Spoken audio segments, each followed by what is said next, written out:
Pakistan cricket team की कारकर्दगी पर खासी बहस मुबाहिसा इस वक्त भी जारी है। गुफ्तगू हो रही है कि होना क्या चाहिए, पाकिस्तान के मुस्तकबिल को हम कैसे बेहतर कर सकते हैं, बिलखुसूस उस खेल में जहां पर पाकिस्तान के 25 करोड़ लोग बरह रास्त इससे जुड़े हुए हैं। और ये ऐसा खेल है जो इत्तेहाद का सबक देता है पाकिस्तान में। ये सिर्फ खेल नहीं है, ये एक बहुत बड़ी स्पोर्ट्स की इकॉनमी है पाकिस्तान में। अगर आप क्रिकेट प्लेयर को देखते हैं तो उसके साथ साथ जो फैक्ट्री इसकी जुड़ी हुई है, जो इसके इक्विपमेंट के लिए काम करती है, तो आपके पास हज़ारों लाखों लोग उससे भी जुड़े हैं। तो क्या हम इसको ऐसे ही नज़रअंदाज कर सकते हैं कि जो है जैसा है की बुनियाद पर आगे बढ़ा जाए, या फिर इसमें कुछ बेहतरी और इस्लाह की भी ज़रूरत है? पाकिस्तान भर में हर सतह पर एक चिंची ड्राइवर से लेकर एक हवाई जहाज़ के पायलट तक ये बातें हो रही हैं कि इस खेल को हमने बेहतर कैसे बनाना है। इस पर हम काफ़ी दिनों से गुफ्तगू कर रहे हैं। हमारे माहिरीन, पाकिस्तान क्रिकेट बोर्ड के जो साबिक चीफ सेलेक्टर दोनों शोबों में, आपको ये जहन में रखना चाहिए कि यहाँ पर जूनियर सिलेक्शन कमेटी के साबिक सरबराह भी हैं और सीनियर सिलेक्शन कमेटी के साबिक सरबराह भी हैं, और पाकिस्तान के 2 साबिक चीफ सेलेक्टर हैं, पाकिस्तान के एक कप्तान हैं जिनमें शाहिद आफरीदी साहब भी हैं। तो ये गुफ्तगू आपने सुनी। आज हमारे साथ इस ख़ास सेशन में मौजूद हैं, एडवाइज़र हैं समा ग्रुप के, तज्ज़ियाकार हैं, समाजी कारकुन भी हैं, और उसके साथ साथ सियासत से भी बड़ा गहरा ताल्लुक़ है, क्रिकेट से भी बहुत गहरा ताल्लुक़ है। पाकिस्तान के कई क्रिकेटर्स के साथ ये क्रिकेट खेलते भी रहे हैं। जनाब चौधरी मोहम्मद अकरम साहब यहाँ पर मौजूद। अस्सलाम वालेकुम चौधरी साहब। थैंक यू, बहुत बहुत शुक्रिया आपका। चौधरी साहब, क्या वाकई कोई तवज्जो नहीं है किसी को कोई फ़िक्र नहीं है कि पाकिस्तान का एक मकबूल तरीन खेल जो जोड़ता है, इत्तेहाद का सबक देता है, पाकिस्तान को दुनिया से जोड़ता है, और एक बड़ी स्पोर्ट्स इकॉनमी है पाकिस्तान की क्रिकेट में, हुक्मरानों की तवज्जो इस तरफ होनी चाहिए या नहीं होनी चाहिए? और आपको लगता है कोई इस हवाले से भी सोच विचार? मेरा ख्याल है ये हमारी भी ज़िम्मेदारी होनी चाहिए।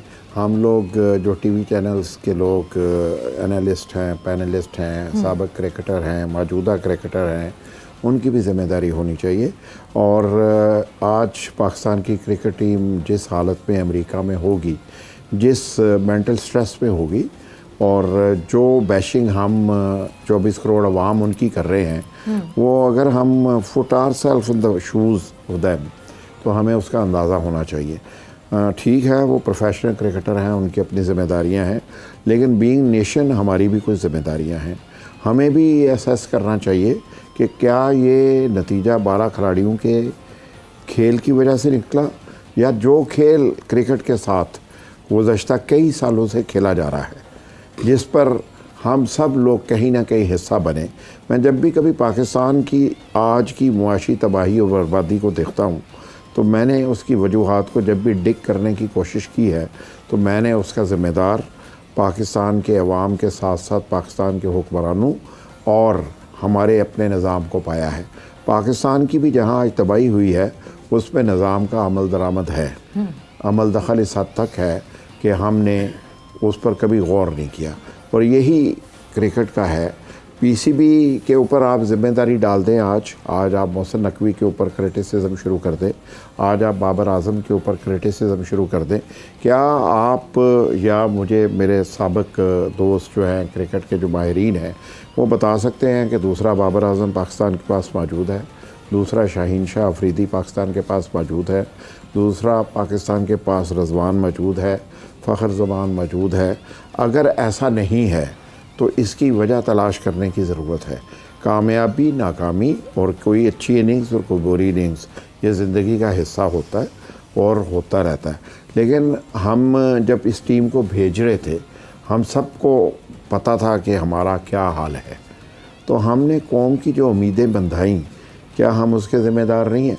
आप यकीन मानें कि जो कौम ये सोच रही थी कि उनकी टीम बेस्ट ऑफ 4 हो सकती है, बेस्ट ऑफ 3 हो सकती है, या सुपर 8 के मरहले में पहुंच सकती है, तो आप इस टूर्नामेंट को अगर देखें, कल जिस तरह ऑस्ट्रेलिया स्कॉटलैंड से जीता है, तो आपको बहुत से सवालों का जवाब मिल जाना चाहिए। लेकिन जहां कौमें अपनी टीमों के साथ होती हैं, जहां एडमिनिस्ट्रेशन की सपोर्ट हासिल होती है, जहाँ इंफ्रास्ट्रक्चर पर काम हो रहा होता है, वहाँ नताइज प्रोड्यूस हो जाते हैं। पाकिस्तान में ना इंटर स्कूल्स है, ना इंटर कॉलेजेस है, ना इंटर यूनिवर्सिटीज़ है।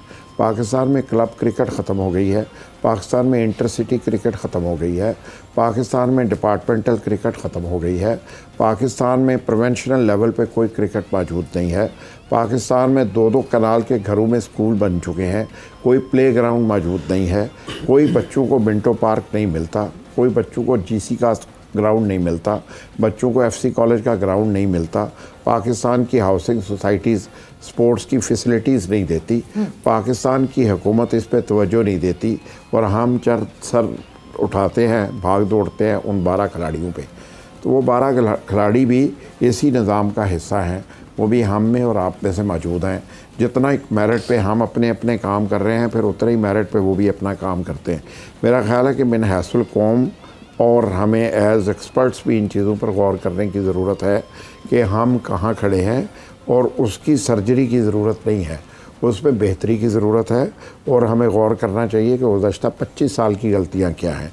पाकिस्तान की क्रिकेट ने 25 साल एडिशनल आपको वर्कआउट करके दिया है, सिस्टम की नाकामी के बावजूद, क्रिकेट के पीसीबी के खिलवाड़ के बावजूद और खेल में मुकम्मल सियासत अरूज पे होने के बावजूद आपको पाकिस्तान के इसी लिमिटेड टैलेंट ने पाकिस्तान में बहुत इज़्ज़त दी है।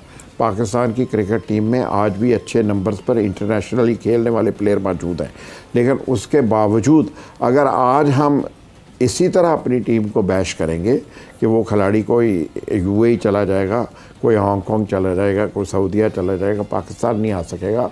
मेरा ख्याल है इस तर्ज़ अमल को तब्दील करने की ज़रूरत है। हमें सोचना चाहिए कि हम कहाँ पे गलत हैं। वो तो उनसे तो गलतियाँ हो गई हैं, लेकिन हम अपनी गलतियों का एहतसाब भी तो कर सकते हैं। यानी मुझे तो हमारे पैनल में मुश्ताक होते हैं, और बांग्लादेश की टीम सुपर 8 पे चली गई है, किसी को तवक्को नहीं थी, सबको ख्याल था कि श्रीलंका की टीम चली जाएगी। आपकी टीम के साथ कोई कोचिंग का निज़ाम जो है उसको आप अंडरस्टैंड कर लें। उससे वर्ल्ड कप से पहले जैसे टीम जा रही थी, किसी को ये नहीं पता था कि इस कप्तान के साथ पूरी टीम है कि नहीं है। तो हम तवक्कुआत कैसे बांध रहे थे, और हम यहाँ पे बैठ के कौम को मोटिवेट क्यों कर रहे थे, ताकि वो एकदम गिर जाए और डीमोरलाइज हो जाए। देखें, हक़ाइक़ जो है उनको हमेशा बयान करना चाहिए अच्छी तजावीज़ के साथ, और कोशिश करनी चाहिए कि कौम के साथ साथ क्रिकेट की बेहतरी के लिए तजावीज़ और सोसाइटी का जो प्रेशर होता है ना, वो बेहतरी के लिए होना चाहिए। आप इतनी बुराइयां अगर टीम की करना छोड़ दें और उस निज़ाम की बुराई के ऊपर हम सब पैनलिस्ट, जर्नलिस्ट, मीडिया तवज्जो देना शुरू करें, तो ये प्रेशर बिल्ड हो सकता है और ये प्रेशर बेहतर नताइज प्रोड्यूस कर सकता है। लेकिन मुझे अफसोस होता है कि मैं कल एक टीवी चैनल देख रहा हूँ, वो 3 लोग वहाँ बैठे हुए हैं, उनमें से एक साहब दावा करते हैं कि मैं तो बाबर आजम से बड़ा क्रिकेटर हूँ। तो मैं उस बाउंसर को नहीं भूला जिसके बाद उन्होंने क्रिकेट नहीं खेली। तो मुझे आप ये बताइए कि हम क्या कहना चाहते हैं। उनमें से एक ऐसे क्रिकेटर को भी मैं जानता हूँ जो कहते हैं कि मैंने T20 इंट्रोड्यूस करवाई, मैं वनडे का बेस्ट प्लेयर था। भाई, आप किस तरह माइनस हुए, कैसे एलिमिनेट हुए? तो हम सबको इन चीज़ों पर गौर करने की ज़रूरत है कि हम कैसे बेहतर हो सकते हैं।